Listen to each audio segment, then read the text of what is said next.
Greetings, Peter Nelson here with Full Service Property Management. And I've had a couple of clients of ours ask me recently, Peter, how can I grow my portfolio? And both of these clients actually had a good first step. And that is that they had owned their rental for some time. They found a good property manager, key number one. And through good property management, uh, they had owned their rental, market goes up, and they've got equity. And really, that's kind of the first step, unless you've got a rich uncle or you've got some other source of income. The biggest barrier to the entry in real estate is the down payment. And so, if you can own one rental, then growing your portfolio is a lot easier because your rental will grow in value. That will develop equity, and you can use that equity for down payment in another rental property. There's a couple of different options there. You can either sell the property and use that equity or that cash to buy another property.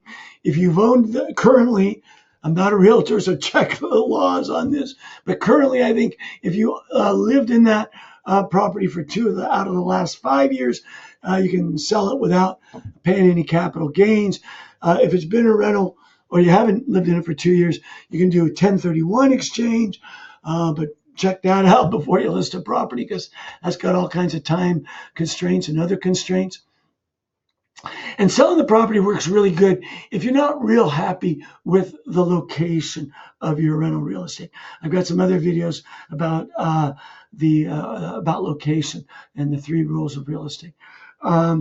So if you're not real happy with the property, either its condition, the neighborhood, location, whatever, then selling might be an option.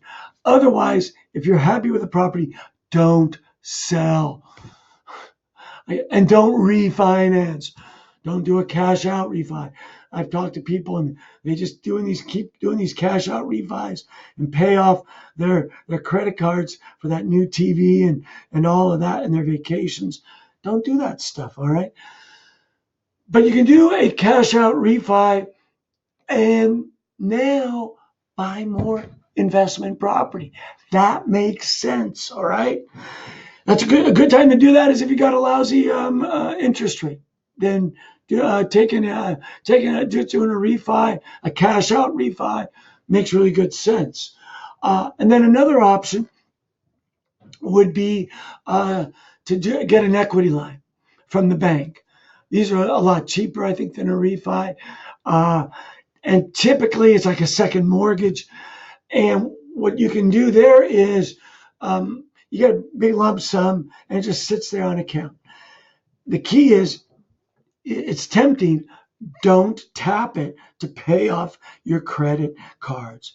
Use your income to pay off your credit cards. But in any case, wait and look for your property. When you find a property you want to buy, go to the bank and write a check on it. Let's just say you got a couple $100,000 worth of equity, or you have enough equity that you get a couple $100,000 worth on an equity line. Bank, it just sits there in the bank. It's not accruing any interest until you actually draw on it. You find a property, you want to put $100,000 down on it. You go to the bank, get yourself a check for $100,000, and boom, now you've doubled your portfolio from 1 rental property to 2 rental properties. Good news, you still have another $100,000 that you can go out and find another property with. All right. So really the key to growing your portfolio, whether you're a new investor or a seasoned one, is time. Time allows the market to rise, help you to build equity so you can tap that equity to grow the portfolio more.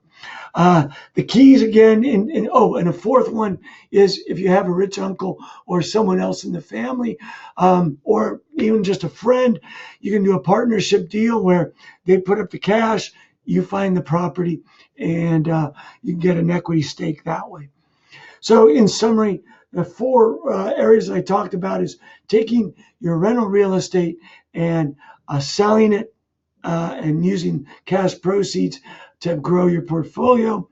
Doing a refinance if you got a lousy interest rate. If you got a good interest rate, I don't recommend it.